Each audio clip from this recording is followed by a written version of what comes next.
राधे कृष्ण भक्तों, आज हम आपको बताएंगे कि किन तीन कारणों के समय दाह संस्कार नहीं करना चाहिए और आखिर क्यों शव को अकेला नहीं छोड़ा जाता। नंबर 1, सूर्यास्त के बाद हुई मृत्यु। तो हिंदू धर्म के अनुसार शव को रात के समय नहीं जलाया जाता। इस दौरान शव को रात भर घर में ही रखा जाता है और किसी न किसी को उसके पास रहना होता है। उसका दाह संस्कार अगले दिन किया जाता है। यदि रात में ही शव को जला दिया जाता है तो इससे व्यक्ति को अधोगति प्राप्त होती है और उसे मुक्ति नहीं मिलती।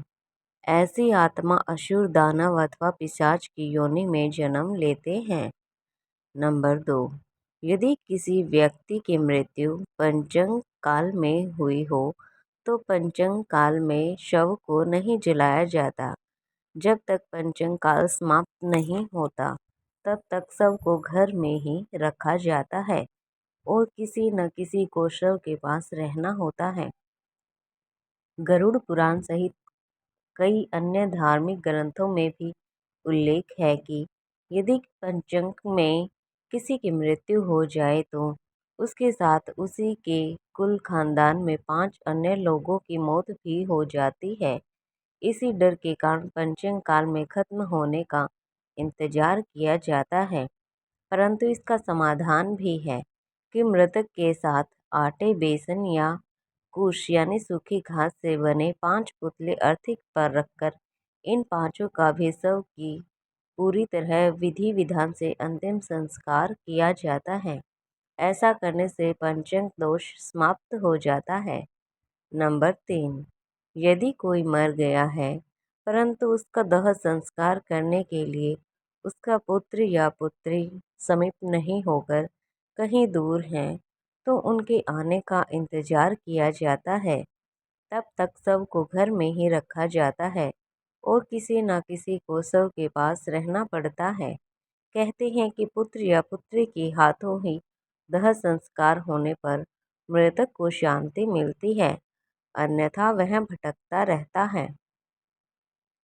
तो चलिए जानते हैं कि आखिर शव को अकेला क्यों नहीं छोड़ा जाता।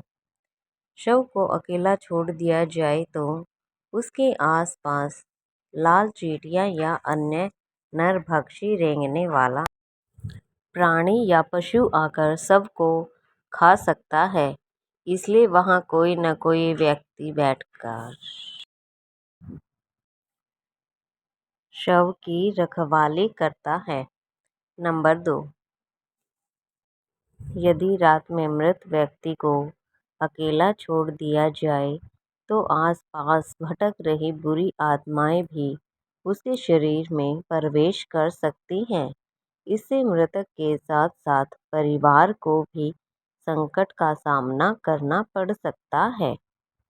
नंबर 3, यदि शव को अकेला छोड़ दिया जाए तो मृतक की आत्मा वहीं रहती है जब तक उसका शरीर जल नहीं जाता।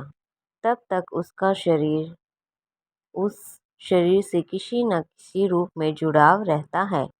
साथ ही वह अपने परिवारजनों को भी देखता है। अकेला छोड़ दिए जाने से उसका मन और भी ज़्यादा दुखी हो जाता है। हालांकि अधिकतर लोग गहरी नींद में चले जाते हैं, वहाँ बहुत ज़्यादा स्मृतिवान या चेतनावान ही जान पाते हैं कि मैं मर चुका हूँ। तो ये जानकारी आपको कैसी लगी? यदि अच्छी लगी हो तो वीडियो को लाइक, शेयर, कमेंट में राधे कृष्णा जरूर लिखिएगा। शव के आसपास जगह को साफ सुथरा किया जाता है और धूप के साथ ही दीपक भी जलाया जाता है ताकि वहां दूर दूर तक उजाला फैला रहे। इसका यह भी कारण है कि मृतक कहीं अधोगति में नहीं चला जाए, क्योंकि रात्रि के अंधकार में अधोगति वाले कीट पतंगे, रेंगने वाले जीव जंतु और निशाचर प्राणी ज्यादा सक्रिय रहते हैं। उस दौरान आत्मा यदि गहरी तंद्रा में है तो उसके अधोगति में जाने की संभावना बढ़ जाती है। इसीलिए शव को अकेला नहीं छोड़ा जाता।